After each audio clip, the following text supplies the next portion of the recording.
साथियों, स्वागत करते हैं स्पीसीज वॉरियर्स में 71st बीपीएससी मेंस 2026 एसी यानी कि निबंध जो है उस पर हम लोग आज एक वीडियो लेके आए हैं। और एसी पे जो भी वीडियो होगा मेरा फ्री ऑफ कॉस्ट होगा, यूट्यूब पे अवेलेबल आपको कराए जाएंगे। आज के वीडियो में पहला वीडियो होगा जिसमें हम लोग इंट्रो के बारे में जानेंगे कि हम लोग एसी की शुरुआत कैसे करें, कितने वर्ड्स लिमिट होने चाहिए, किन किन चीज़ों का ध्यान रखना चाहिए, कैसे जो है जीएस के पेपर से डिफरेंट है। दूसरा चीज़ हमारा मेन बॉडी जो होगा किस पे फोकस होगा, और तीसरा चीज़ हमारा निष्कर्ष जो होगा, कंक्लूजन होगा, वो कैसे हमको लिखना चाहिए, कैसे हम कोटेशन, कैसे हम चीज़ों को यूज़ करेंगे, कैसे एग्जाम्पल यूज़ करेंगे, सारी बातों को हम इस पर डिस्कस करेंगे। इस सीरीज़ का पहला वीडियो है। इस क्रम में आपको आगे जो भी प्रोवर्ब्स हैं, लोकोक्तियाँ हैं, उस पर भी हमारी वीडियो आएगी। तो आज हम लोग पहला स्टार्ट करेंगे जिसमें हम समझ रहे हैं कि आपको सामने वाले को बिल्कुल कुछ नहीं आ रहा है, और इसमें हम लोग एसी के बारे में डिस्कस करने वाले हैं कि एसी को हम लोग कैसे डील करने वाले हैं। तो जो लोग भी नए होंगे चैनल को सब्सक्राइब करके चैनल से जुड़ जाइएगा, और टेलीग्राम ग्रुप का लिंक है उसे ज्वाइन करिएगा। तो चलिए हम लोग सेशन में चलते हैं और कुछ कुछ बातों को ध्यान रखते हैं। सबसे पहले बात ये है कि आपको इससे लिखने की जो कला है ना, ये यहाँ पर स्कोरिंग काफ़ी होते हैं। और आपको जो शुरुआत करना चाहिए किन किन चीज़ों को, देखिए अगर आपका मीडियम जो हिंदी है, इंग्लिश है, कुछ मैटर नहीं करता है। कई लोग पहले ही होपलेस हो जाते हैं। हाँ, समझ रहे हैं कि 69 में थोड़ी पासिबिलिटी हुई है और इंग्लिश मीडियम के मार्क्स अच्छे नहीं मिले हैं, हिंदी के मार्क्स अच्छे मिले, लेकिन पीछे जाइएगा 68 वगैरह में तो मार्क्स ठीक मिले। तो अपने आप से आप पॉजिटिव रहिए, अपने आप से अच्छा करने की कोशिश करिए। वो आपके हाथ में नहीं है, वो आयोग के हाथ में है। जो आपके हाथ में है मेहनत करना, आप अपने खुद से मेहनत करने की आपको ज़रूरत है।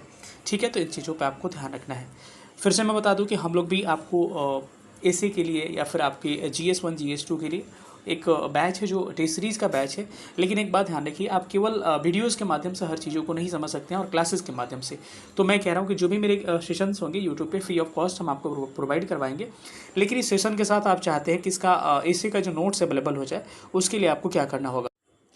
हम लोग का एक सेशन चल रहा है आपका जिसका नाम है आरोही बैच, और ये इसमें टोटल 35 टेस्ट होंगे। और कई लोगों को लगता है कि हम क्लास करके हम सब कुछ मेंस निकाल लेंगे। अभी सबसे अच्छा ऑप्शन हर जगह चल रहा है, चाहे जहाँ से भी करना है, आपको टेस्ट सीरीज़ के माध्यम से जीरो से आपको चीज़ों को सिखाया जाता है।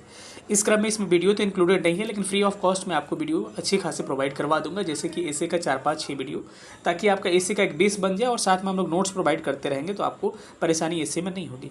GS1 GS2 के कंप्लीट नोट्स प्रोवाइड कर देंगे। बाकी 24/7 आपको मेंटरशिप रहेगा। आपको किसी भी तरह की परेशानी होगी, हमको इस नंबर पे, व्हाट्सएप नंबर पे मैसेज कर सकते हैं, नीचे बता दिया जाएगा नंबर आपको। और कोई भी परेशानी होगा, कैसे इंट्रो की शुरुआत करें, कैसे मेन बॉडी, किन चीज़ों को लिख सकते हैं, किन सावधानियों को बरतना चाहिए, सब हम उसमें डिस्कस करेंगे। ये बैच जो 22 सितंबर से नहीं, अब 5 अक्टूबर से स्टार्ट हो रहा है। दशहरा के बाद हम लोग स्टार्ट कर रहे हैं। और इस बैच का जो 20 सितंबर तक ऑफर था, लेकिन कई लोग कल क्वायरीज करके एडमिशन फाइनली नहीं ले पाए किसी कारण में, जिसके कारण 2 दिन इसको एक्सटेंड करके 22 तारीख तक इसको एक्सटेंड कर दिया गया है। यानी कि आज और कल, यानी कि 21 और 22 सितंबर तक इस बैच में आपको 2000 फी पे एनरोलमेंट ले सकते हैं, जिसमें कंप्लीट आपके 29 सेक्शनल 6 फुल एंड टेस्ट होंगे। आपको कंप्लीट आपके सारे सेक्शन के नोट्स, इंक्लूडिंग करेंट के नोट्स, एसे के नोट्स, सब कुछ प्रोवाइड करवाए जाएंगे। स्टार्टिंग में एसे के भी हम लोग दे देते हैं कि ताकि आइडिया आपको लग जाए। ठीक है, तो इस बैच में क्या क्या मिलेगा हम थोड़ा डिटेल में डिस्कशन कर ले रहे हैं। ये आपका ऑनलाइन बैच होगा, हिंदी इंग्लिश दोनों में अवेलेबल होगा। टोटल 35 टेस्ट होंगे, आपको यहाँ बताया गया है। कंप्रीहेंसिव सिलेबस इसमें पूरा कवर करवाया जाएगा। जो ज्योग्राफी नया ट्रेंड चेंज कर रहा है, उस पर हम लोग टेस्ट लेने वाले हैं, उसका नोट्स प्रोवाइड करने वाले हैं। कॉपी चेक जो होगा, आपको जो भी अच्छे लेवल के लोग हैं उनसे क्या करवाया जाएगा। और जो भी फैकल्टीज़ होंगे आपके अच्छे तरीके से, एक्सपर्ट फैकल्टीज़ कॉपी चेक करेंगे अलग अलग सब्जेक्ट का। कॉपी चेकिंग तो होगा ही, साथ ही साथ आपको 5 दिन में कॉपी मिल जाएगा। सबसे बड़ी खास बात यह है, नोट्स आपके टेस्ट के टॉपिक के साथ आपका नोट्स प्रोवाइड कर दिया जाएगा, इंक्लूडिंग एसे भी इसमें शामिल रहेगा। इसमें आपको मेंटरशिप हौसले मिलेगा, आपको आंसर राइटिंग हो गया, रैंक लिस्ट हो गया, टॉपर्स कॉपी हो गया, मॉडल आंसर, आफ्टर टेस्ट, सब चीज़ प्रोवाइड करवाए जाएंगे। ठीक है, आपको अगर इनरोल करना है इस बैच में तो 91 17 16 63 47 पर हमें व्हाट्सअप कर सकते हैं। व्हाट्सअप करने के बाद से आपको एसी के क्लासेस तो ऐसे हम देंगे, लेकिन साथ साथ आपके जो भी टॉपिक, जो जैसे कुछ कंप्लीट टॉपिक है, जैसे कि वुमेन एम्पावरमेंट, महिला सशक्तिकरण, एजुकेशन, शिक्षा, इन्वायरमेंट, पर्यावरण, इन सब पे एकदम फिक्स है कि क्वेश्चन आता ही है। तो पहले इन सब टॉपिक के हम सेशन में भी उसमें कराने वाले हैं, और इसका नोट्स हम लोग वहाँ पे हिंदी इंग्लिश दोनों में बाइलिंगुअल अलग अलग ग्रुप में प्रोवाइड करा देंगे, क्योंकि हमारी ग्रुप जो है दोनों डिफरेंट होती है। ठीक है, तो अगर आपको इनरोल करना है तो 21 और 22 सितंबर 2 दिन का समय, फ़ी 2000 रहेगा। इसके बाद फ़ी को इंक्रीज़ करके 2500 किया जाएगा।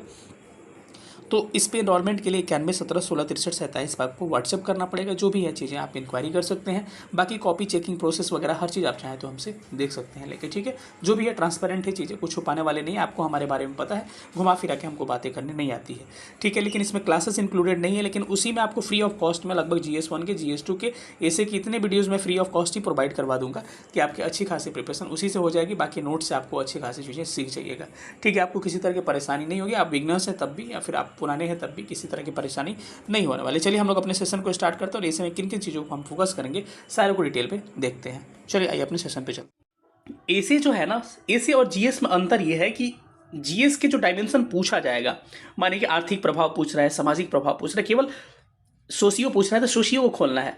लेकिन एसी में आपके है ना ब्रॉड माइंडेड है। इसमें जो है सबसे मतलब कि सबसे बड़ा एडवांटेज ये होता है कि इसमें आप सोचने के लिए आप एकदम फ्री हैं कि आप सोशियो इकोनॉमी हो गया, कल्चरल हो गया, पॉलिटिकल हो गया, या फिर वर्ल्ड लेवल हो गया, उसके बाद एनवायरमेंटल हो गया, एथिकल हो गया, सारे डायमेंशन को आप अपने हिसाब से खोल सकते हैं, ठीक है। अगर अभी की बात किया जाए तो लगभग 70% मार्क्स जो होता है एसी में टॉपर्स के मार्क्स मिले हुए हैं, तो 70% मार्क्स अच्छे मार्क्स कल आएंगे।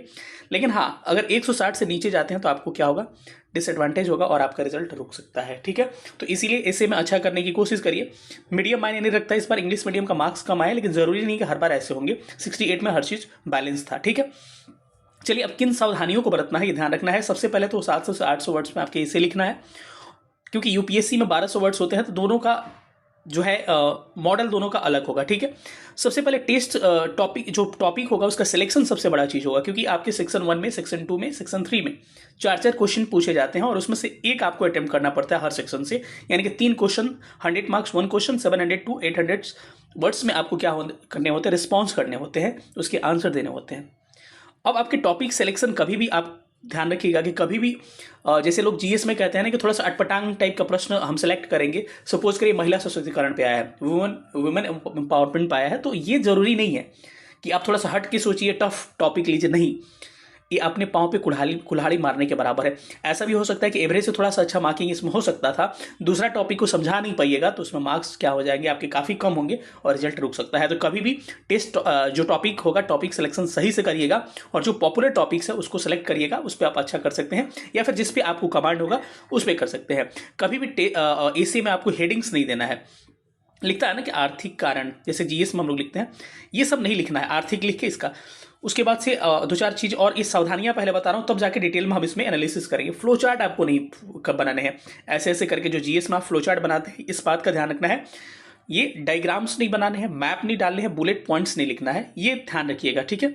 इसके बाद से अगले टॉपिक पे चलते हैं। तो अगला पॉइंट्स है कि फिलोसफिकल एसे जो होता है उसमें कोटेशन का यूज नहीं किया जाता है। इंपॉर्टेंट थिंग्स कि जो भी आप फिलोसफिकल एसे होगा, जैसे दर्शन शास्त्र जैसे होता है, जैसे कि कहा जाता है कि ब्रह्म का ज्ञान, या फिर हो सकता है कि अंबेडकर वर्सेस गांधी, तो इस तरह के जितने भी फिलोसफिकल एशे होते हैं, दर्शन वाले एशे होते हैं, उसमें आप कभी भी आप कोटेशन का यूज नहीं कर सकते हैं। ये आपको ध्यान रखना है, नहीं तो आपको एक नेगेटिव इम्पैक्ट पड़ेगा, ठीक है। ये इंपॉर्टेंट जरूरी है। उसमें आप जो है उसके भी कई सारे तरीके हैं कि उसमें क्या यूज करेंगे, मैं आपको बता दूंगा कि आप क्या कोटेशन के बदले आप क्या यूज कर सकते हैं, मैं उसको भी मैं आपको आगे चल के बता दूंगा इन सब चीजों को, ठीक है।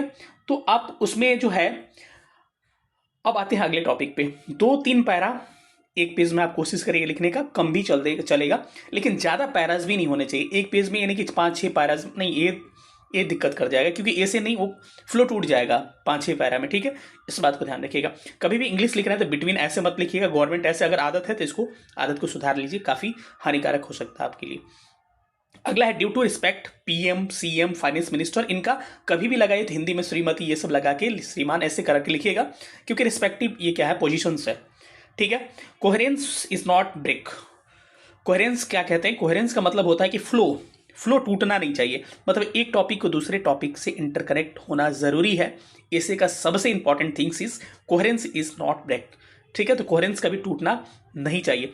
फैक्ट्स फिगर्स लिमिटेड होने चाहिए। अब ये नहीं कि पूरा फैक्ट, कई लोग कहते हैं कि पूरा फैक्ट ही भर देंगे ज्यादा मार्क्स मिलेंगे, वो जीएस के लिए अप्लाई होगा। कभी भी आपके फैक्ट्स फिगर्स जो होंगे इसी के लिए अप्लाई नहीं होते हैं। ओरिजिनलिटी नॉट कॉपी, कभी भी किसी ऐसे की कॉपी किसी का नहीं करिएगा। किसी के कॉपी से सीख सकते हैं, लेकिन अपनी ओरिजिनलिटी दिखाइएगा कि आप क्या सोच रहे हैं और आप क्या बताना चाह रहे हैं, ये ज़्यादा ज़रूरी है। और अपना सिंपल लैंग्वेज और एक्सप्रेशन जरूरी है, किसी का कॉपी करने की कोशिश ज़्यादा नहीं करना। हाँ, सीखना है, भले सीखना, कॉपी करना, दोनों में डिफरेंस होता है। आगे आते हैं तो टोटल एसे के 3 पार्ट्स होते हैं और तीनों पार्ट्स में हम लोग पूरा डिटेल में हम लोग एनालिसिस आज करने वाले हैं। सबसे पहले इंट्रो होता है, इंट्रो के बाद से बॉडी होता है, उसके बाद से कंक्लूजन होते हैं। और शुरुआत हम लोग इंट्रो से करेंगे। और इंट्रो जैसे कि आपने देखा होगा ना कि मूवी वगैरह आता है तो एकदम सेम जो एसे या फिर जीएस के क्वेश्चंस होते हैं, इसका इंट्रो में भी वही हालत है। इंट्रो में मानिए कि एसे यूपीएससी में जो पूछे जाते हैं 1200-1300 वर्ड्स में लिखने होते हैं, उसमें इंट्रो जो होता है 100 से 150 वर्ड्स होते हैं, लेकिन इसमें ऐसा जरूरी नहीं है। ठीक है, आप सिंपल सी कह सकते हैं कि introduction is nothing, it is the trailer of the movie. मतलब ये क्या है, एक ट्रेलर है मूवी का, कि जब भी कोई मूवी आता है तो ट्रेलर उसमें बताया जाता है। और ध्यान रखिएगा कि tell them what you are doing them, मतलब कि आप क्या कर सकते हैं और क्या बताना चाह रहे हैं, बस इतना ही बताना है इंट्रो में। क्योंकि बॉडी जो होता है उसमें टेल देम, उसको बताइए कि क्या करेंगे हम, लेकिन इंट्रो में क्या होगा कि tell them what you are doing, what you are going them, क्या आप करने जा रहे हैं, बस इतना बताना है। जैसे कि आपको पता होगा कि जब भी कोई मूवी आती है तो trailer only hints what you can expectation. ठीक है, आप मूवी मतलब कि आप उसमें जानना चाहते हैं कि हिंट्स देता है कि एक्सपेक्टेशन क्या है मूवी का, बस इतना बताना होता है। But it is does not reveal the movie, ये कभी भी मूवी को रिवील नहीं करता है। तो आपके इंट्रो भी है ना ऐसा होना चाहिए कि थीम्स झलके उसमें, लेकिन कभी भी इसको रिवील नहीं करना है। समझ मेरी बातों को, कि कभी भी ऐसे में इंट्रो में कभी रिवील नहीं करना है कि हम आपको आगे क्या करने वाले हैं, बस ये बताना है कि आगे क्या करने वाले हैं, लेकिन क्या करना है ये नहीं बताना। ये चीज़ें आगे समझ में आएगी जब हम आपको इसको डिटेल में तीनों पार्ट को हम लोग डिस्कस करेंगे। ठीक है, बस ऐसा कह सकते हैं कि बस एग्जामिनर को ये बताना होता है कि idea to examiner what you can expectation in essay, you should not exactly reveal what you can write in the essay. मतलब ये आपको रिवील नहीं करना है एग्जामिनर को, हम आपके एसे में लिखना क्या है, बस आपको थोड़ा सा हिंट्स देना है कि हम ये लिखना चाह रहे हैं, लेकिन बताना नहीं है इंट्रो में ही हर चीज़। क्योंकि आपको कभी भी ट्रेलर रिलीज होगा तो आपको पहले ही पता चल जाएगा कि यार मूवी जो है ऐसा है, तो कोई देखने नहीं जाएगा। और आपके ट्रेलर खतरनाक होगा तो ब्लॉकबस्टर हो जाती है मूवी, और पहला ही सप्ताह में ज़्यादा लोग देखने के लिए जाते हैं। तो इन सारे मैटर्स को ध्यान रखना है। और चलिए हम लोग बारी बारी से आते हैं इंट्रो में किन किन चीज़ों को आपको ध्यान रखना है। आते हैं सबसे पहले इसमें, तो ये लिखा हुआ है वही चीज़ मैं जो डिटेल में एनालिसिस कर रहा था यहाँ पर, कि रिलेवेंट्स टू द थीम ऑफ एसे। ये पॉइंट्स को ध्यान रखना है कि कभी भी इंट्रो जो होगा ना, relevance to the theme of the essay के थीम्स को शो करे, बस आपको ऐसे होना चाहिए। कि अगर कह रहा है कि महिला का राजनीतिक सशक्तिकरण, तो आपको ये लाइन दिख जाना चाहिए कि महिला का राजनीतिक सशक्तिकरण, पॉलिटिकल एम्पावरमेंट हम करने वाले हैं, बस थीम दिखना चाहिए। ठीक है, अब ये सारे एग्जाम्पल्स जो है ना, ज़्यादा एग्जाम्पल लेके एक वीडियो मैं लाऊंगा, नेक्स्ट वीडियो, उसमें मैं एक ऐसे ही ले लूंगा, क्योंकि वो चीज़ कोई नहीं कर रहा है, मैं वही चीज़ करता हूँ जो स्टूडेंट को प्रॉब्लम्स होती है। तो कोई ऐसे दिखा नहीं रहा है कि कैसे लिखेंगे लाके, वो मैं करूँगा कि एक ऐसे का वीडियो लाऊंगा और उस ऐसे में एक टॉपिक लेके जो PYQ में पूछा गया है, और उसमें बताऊंगा कि कैसे कैसे चीज़ों को लिखेंगे हम। और ये आपको जो दिखेगा वीडियो, वहीं आप उस चीज़ को रिलेट कर पाएंगे। ठीक है, आगे देखिए, suggestion of your approach to the essay, suggestive approach होना चाहिए आपके एसे का, इस बात को ध्यान रखना चाहिए। ठीक है, आगे देखिएगा, तो कैप्टिवेटिंग एंड इंटरेस्टिंग होना चाहिए, मतलब कि प्रभावशाली आपका होना चाहिए, मनोरंजन कह सकते हैं कि मनोरंजन हिंदी में कहे तो मनोरम होना चाहिए आपका, जो क्या है आपका एसे का इंट्रोडक्शन है। ठीक है, और इंपॉर्टेंट थिंग्स है, आप कोटेशन यूज करते हैं, लेकिन आज तक कोटेशन के बारे में आप नहीं जानते हैं। कोटेशन जब भी ऐसे में आपको यूज करना है, तो अगर आपको पता है कि इस आदमी का कोटेशन है, इस महान व्यक्ति का कोटेशन है, और उसका नाम आपको लिखना है, नाम याद आ रहा है, कभी भी गलत नाम नहीं लिखना है, तो डबल इन्वर्टेड कॉमा में आपको उसको इंडिकेट करना है। लेकिन अगर उसका नाम बाइदी में भूल रहे हैं आप, या फिर आप उसका नाम नहीं याद कर पा रहे हैं, तो उसको सिंगल इन्वर्टेड कॉमा में घेर के छोड़ दीजिएगा। डबल में कब करना है, जब आपको नाम पता हो, यहाँ पे नाम लिख दीजिएगा, डबल में कर दीजिएगा। सिंगल में कब करना है, जब आपका नाम इसका पता नहीं हो, जब नाम याद नहीं है, आप लिख सकते हैं कुछ भी, और जरूरी नहीं है, आप कोशिश करिए। जैसे मैं टेस्ट में हम लोग फीडबैक देते हैं तो हम लोग कहते हैं कोटेशन लिखिए, इसलिए कहते हैं कि आपको आदत लगे, लेकिन जरूरी नहीं है कि अगर याद नहीं है तो जबरदस्ती वहाँ पे कुछ भी घुसेड़ना है गलत सही, नहीं, ये नहीं करना है। नहीं याद आ रहा है तो छोड़ दीजिए, अब क्या करिएगा। गलत लिखने से अच्छा है कि जो लिखिए सही लिखिए, नाना मामा से अच्छा है काना मामा। ठीक है, चलिए अब नीचे से थोड़ा सा आते हैं कि ऐसे में जो कोटेशंस भी होंगे ना, ज़्यादा बोरिंग मत करिएगा। 3-4 कोटेशंस एक ऐसे के लिए काफ़ी होता है। ज़्यादा कोटेशन भी ऐसे में देना ये क्या होता है, हानिकारक साबित हो सकता है आपके लिए। तो ये रहा सारा ऐसे के लिए, और 1-2 पॉइंट्स और है उस पर हम डिस्कस कर लेते हैं। सबसे इंपॉर्टेंट थिंग मैं बताने वाला हूँ कि जब भी आप फिलोसफिकल ऐसे लिखिएगा, दार्शनिक ऐसे लिखिएगा, तो उसमें कभी भी आपको कोटेशन यूज़ नहीं करना है। ठीक है, कभी भी कोटेशन आपको यूज़ नहीं करना है। इसके लिए आप यूज़ कर सकते हैं, एक मैं तरीका बता दे रहा हूँ आपको, तो एनेक्डोट्स यूज़ कर सकते हैं। एनेक्डोट्स क्या होता है मैं बता दे रहा हूँ, इंग्लिश वर्ड है एनेक्डोट्स। एनेक्डोट्स का मतलब हो गया कि एक शॉर्ट कथा, लघु कथा कह सकते हैं, कि कोई कहानी बता दीजिए। सपोज करिए गरीबी दिखाना है, तो आप कहिए कि सीता है और एक गीता है। इंट्रो की मैं बात कर रहा हूँ। सीता के पास पैसे उतने नहीं है जितना गीता के पास है, इसीलिए इसके पापा जो है इसको शहर नहीं भेज पा रहे। इस तरह से कोई स्टोरी को एज्यूम कर लीजिए। महिला सशक्तिकरण बताना है, महिला इंपावरमेंट बताना है, तो उसमें स्टार्टअप्स को किसी को एज्यूम कर लीजिए कि प्रिया नाम की कोई लड़की है और अपना स्टार्टअप्स खोल के वो क्या कर रही है, छोला भटूरे बेच रही है, चाहे चाय का दुकान। तो इस तरह से आप स्टोरी एज्यूम कर सकते हैं, और इस स्टोरी को कहा जाता है एनेक्डोट्स। ठीक है, तो आप ऐसे में जब भी आपको फिलोसफिकल ऐसे होगा तो उसमें एनेक्डोट्स का आप यूज कर सकते हैं, वो सबसे बेटर होता है एक स्टोरी की तरह। और ध्यान रखिए, कभी भी इंट्रो लिखिए ना, तो कभी भी आप अगर लिख रहे हैं कि मानिए दोहा वगैरह, जैसे एक आपका कबीर वाला जो दोहा है, एक और दोहा है, अगर उसको लिख रहे हैं तो उसको अर्थ लिखना पड़ेगा कि इसका अर्थ क्या होता है। ये इंपॉर्टेंट है आपके लिए, क्योंकि कई लोग जो होते हैं ना केवल दोहा लिख के छोड़ देते हैं, तो इससे आपको काम नहीं चलेगा। जब भी अगर कोई दोहा लिख रहे हैं तो दोहा का थोड़ा सा कोशिश करें कि इसका अर्थ आप लिखे, तो आपके लिए क्या होगा, सबसे ज़्यादा बेटर माना जाता है, ऐसा कहा गया। जैसे कि एक दोहा में आपको एग्जांपल देके बता रहा हूँ कि है ना कि रहीमन पानी राखिए बिन पानी सब सून। इस दोहे में रहीम जो कहना चाह रहे हैं कि इस दोहे का अर्थ क्या है, थोड़ा सा नीचे जाके दोहा लिख दीजिए, उसके नीचे जाके थोड़ा सा अर्थ बताइए शॉर्टकट में कि इस दोहे का अर्थ क्या है, कि पानी की अहमियत है और इसका हमें संरक्षण करना चाहिए, इसका बस ये ध्यान रखिए। तो ये सब अर्थ वगैरह बता सकते हैं आप। एनेक्डोट्स के बारे में मैंने बता दिया कि फिलोसफिकल जो ऐसे होते हैं उसमें हम लोग कोटेशन यूज करके एनेक्डोट्स यूज करते हैं, ये आपने देख लिया। चलिए अब हम थोड़ा सा सिंपल सी बात है, सीधे पहुंचते हैं हम लोग इंट्रोडक्शन के बाद से मेन बॉडी पे। चलिए मेन बॉडी पे जाने से पहले हम लोग चलते हैं थोड़ा सा कंक्लूजन पे, और या फिर हम लोग स्टेप वाइज ही चलते हैं। चलिए मेन बॉडी पे ही चलते हैं, उसके बाद कंक्लूजन पे चलेंगे। ठीक है, जैसे कि आपको पता है कि एसे की लिमिट्स होती है लगभग 700 से 800 वर्ड, जिसमें आपके 500 से 600 वर्ड्स क्या होने चाहिए, आपके मेन बॉडी होना चाहिए। मेन बॉडी क्या होता है, चलिए इसको हम लोग लेके चलते हैं। मेन बॉडी को सब कोई कहता है कि मल्टी डायमेंशनल होना चाहिए।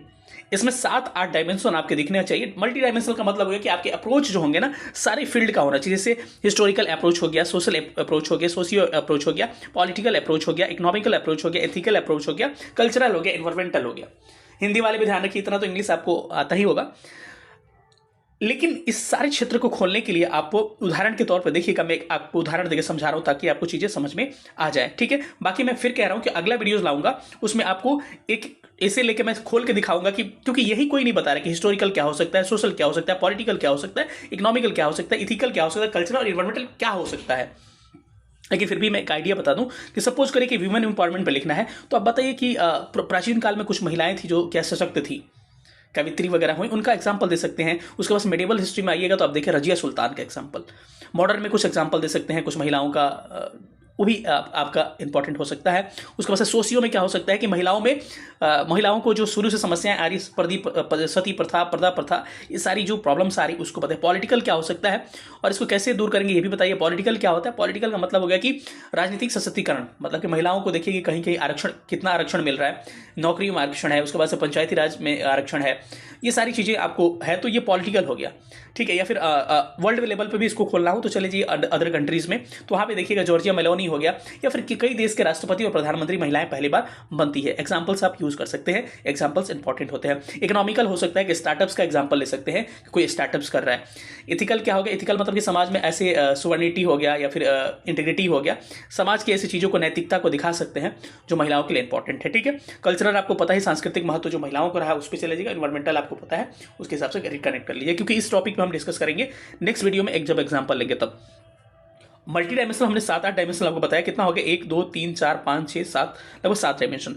आपके कभी भी ऐसे जो होंगे ना आर्गुमेंट्स होना चाहिए, ऐसे में कुछ आर्गुमेंट्स देना जरूरी है। आर्गुमेंट का मतलब क्या, तर्क।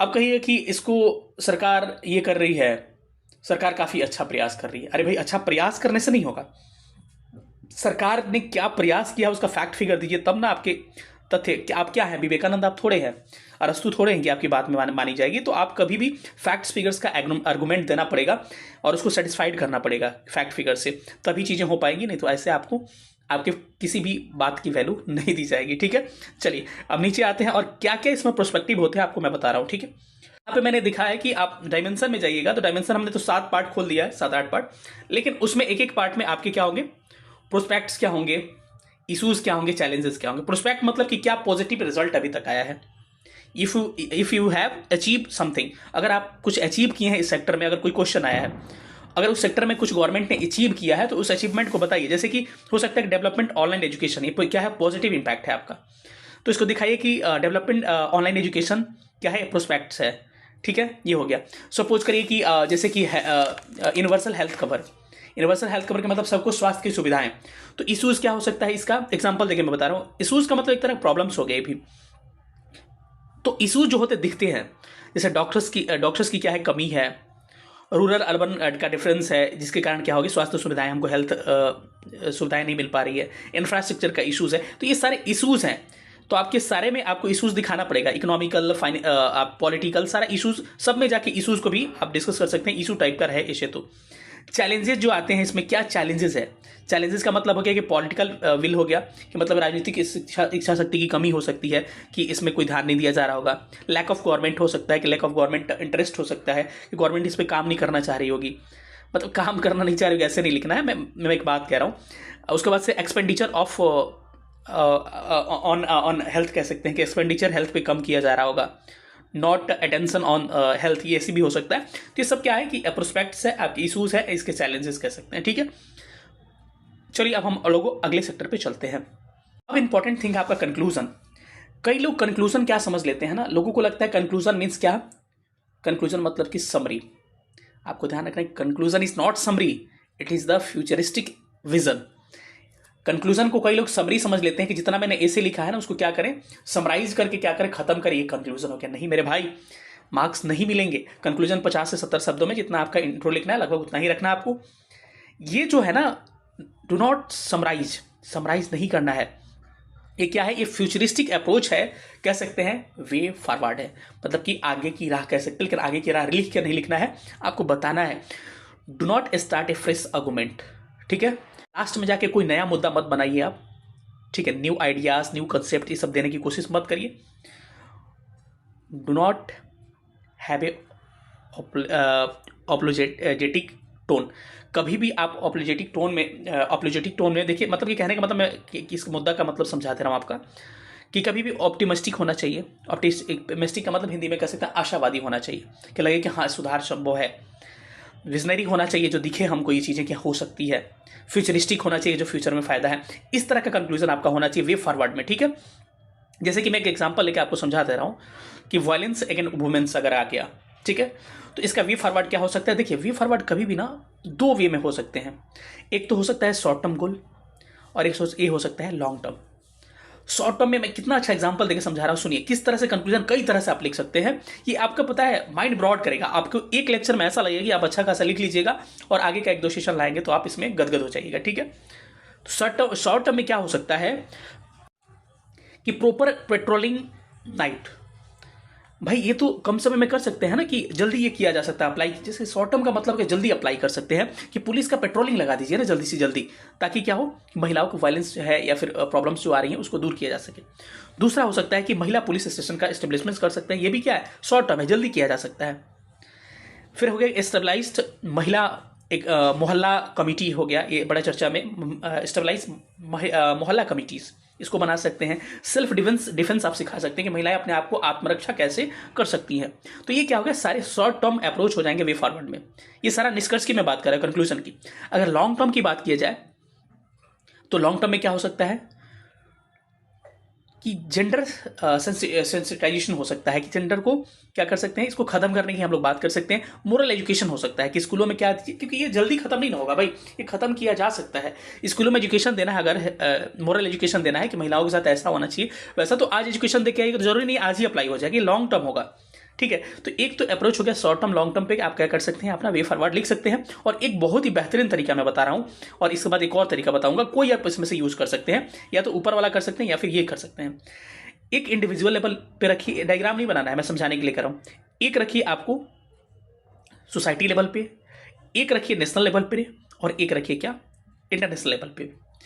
अब मैं आपको एग्जांपल देकर समझा रहा हूं कि आप इंडिविजुअल लेवल पे क्या क्या कर सकते हैं कि ट्रेन टू सेल्फ डिफेंस, महिलाओं को क्या कर सकते हैं इंडिविजुअल स्तर पे उसको ट्रेन कर सकते हैं कि अपने आत्मरक्षा कर सकें। सोसाइटी लेवल पे क्या हो सकता है, अवेयरनेस बढ़ा सकते हैं, ठीक है। आपके नेशनल लेवल पे क्या कर सकते हैं, लॉ बना सकते हैं, एक्ट्स ला सकते हैं, इसके माध्यम से किया जाता है। इंटरनेशनल लेवल पे आप क्या कर सकते हैं, ये बड़ा इंटरनेशनल स्तर पे यूनाइटेड नेशन का एक सुप्रा ऑर्गेनाइजेशन जो है ये बड़ा चर्चा में रहा था, ये इस्टेब्लिश किया गया था महिलाओं की आत्मरक्षा के लिए। तो ये जो है आप अप्रोच जो है शुरुआत कहाँ से करेंगे, इंडिविजुअल से किसी भी एसेज वगैरह में, उसके बाद सोसाइटी से, सोसाइटी के बाद से किस में, नेशनल लेवल पे, नेशनल के बाद से इंटरनेशनल लेवल पे। ये क्या मैं बता रहा हूँ, ये आपके कंक्लूजन बता रहा हूँ कि कंक्लूड ऐसे कर सकते हैं, काफ़ी आपको फायदा होगा। कंक्लूजन का एक और मैं तरीका बता रहा हूँ। कंक्लूजन का ये तरीका हो सकता है सोशली हो सकता है, पॉलिटिकली हो सकता है, इकोनॉमिकली और इथिकली हो सकता है।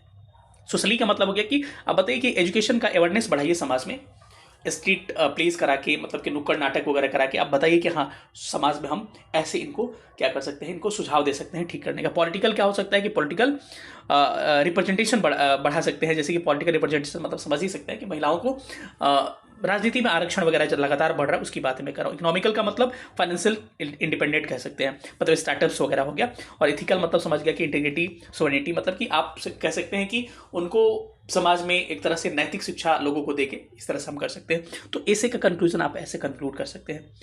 कैसा लगा सेशन, सबसे इंपॉर्टेंट है कि आप इस वीडियो को लगातार शेयर करिए, क्योंकि जितना प्यार मिलेगा इस वीडियो पे उतना ही लगातार मैं वीडियो लाने की कोशिश करूंगा।